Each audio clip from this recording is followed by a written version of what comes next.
Hello guys, welcome to a brand new episode of Son of a Gun. I hope you all are doing fine. Today, we are here in Kozhikode, Kerala to purchase a 1961 model U-frame original old Kerala G2 for a friend of mine. So without wasting any of your good time, let's quickly proceed to the video.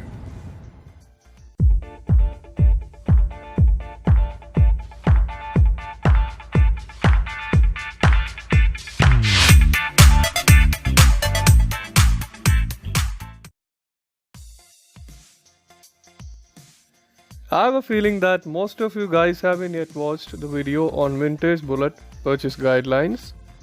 I would like to call this one as a practical application to that episode. What we are about to purchase today is an original old Kerala Kozhikode registered U-frame bullet with original serial numbers for both engine and frame.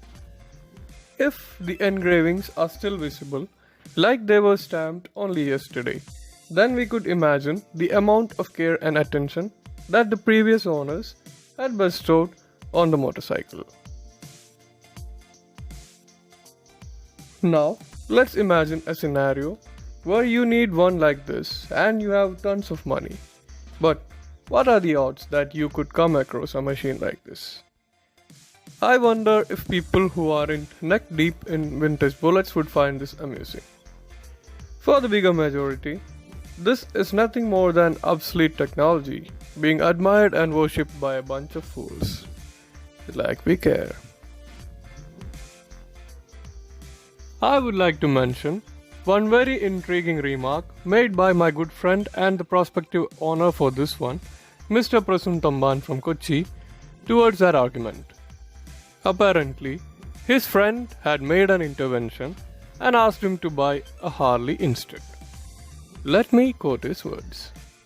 That Harley would always be there in a showroom near you, but not this 60-year-old G2 in exuberant shape with such a magnificent heritage.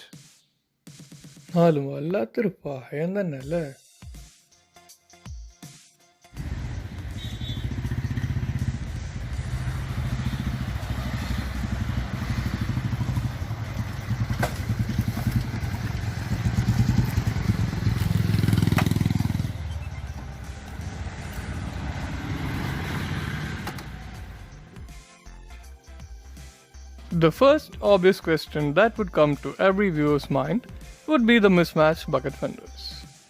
As it is, they are rare and expensive these days, and why would someone take the pain to fix these on a 1960 U-frame model?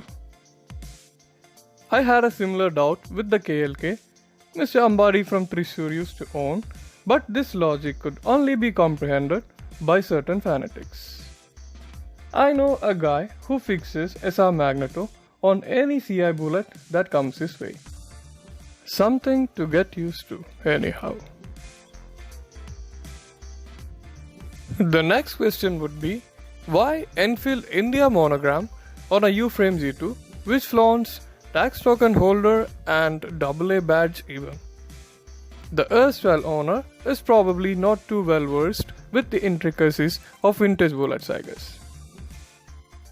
Now, let's talk about the original spares present.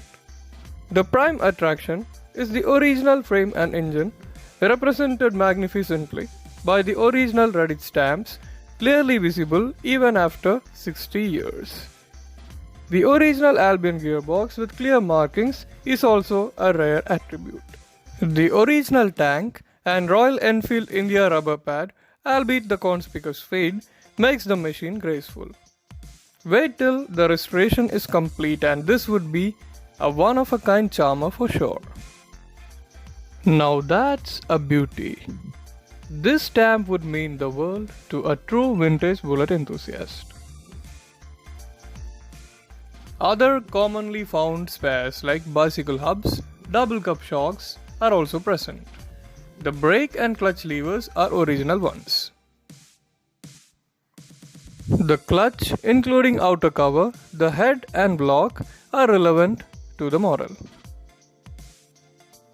That's the original frame stamp, executed in Madras of course, from tools supplied from Redditch.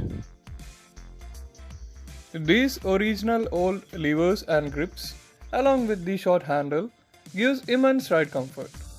The brass decompression lever is yet another original vintage spare to watch out for.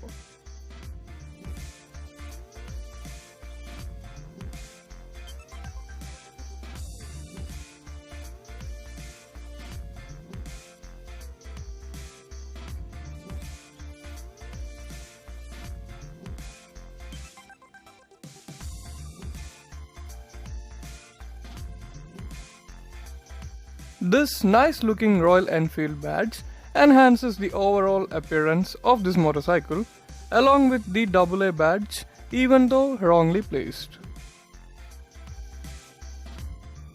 This is the Automobile Association badge, and if anyone finds these anywhere, kindly courier this to my address as mentioned on the badge itself.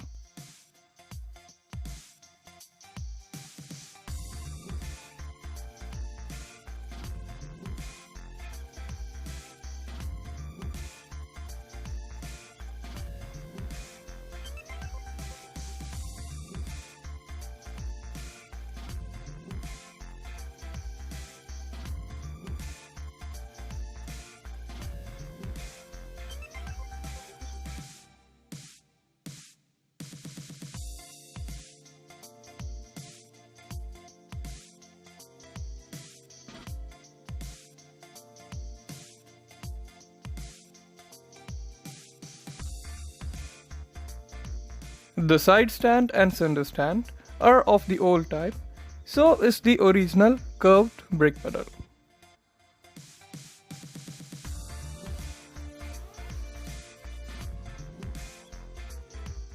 Here is a small tip for all budding vintage bullet enthusiasts.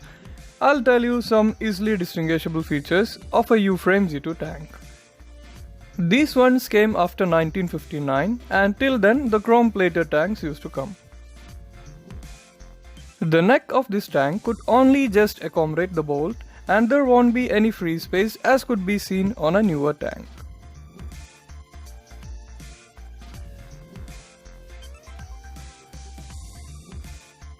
The two holding bolts are located at the same point for both these tanks, meaning the older ones have a longer tank compartment and a smaller neck.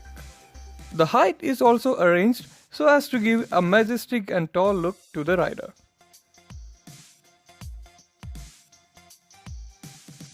So, what do you think about the purchase, guys? Do you feel that it's a worthy buy? Kindly post your valuable feedback in the comment section.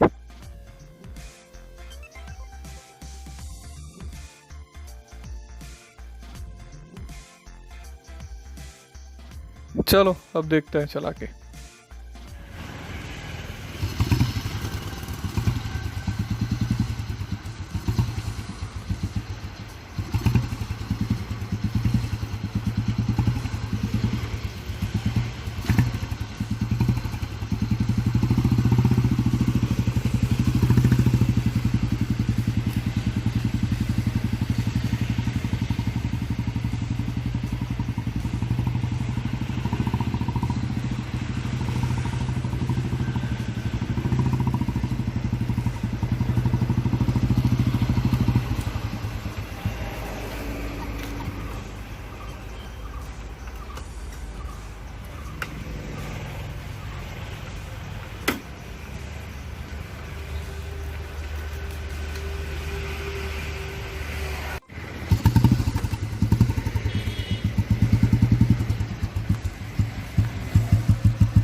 That's it with today's episode, guys.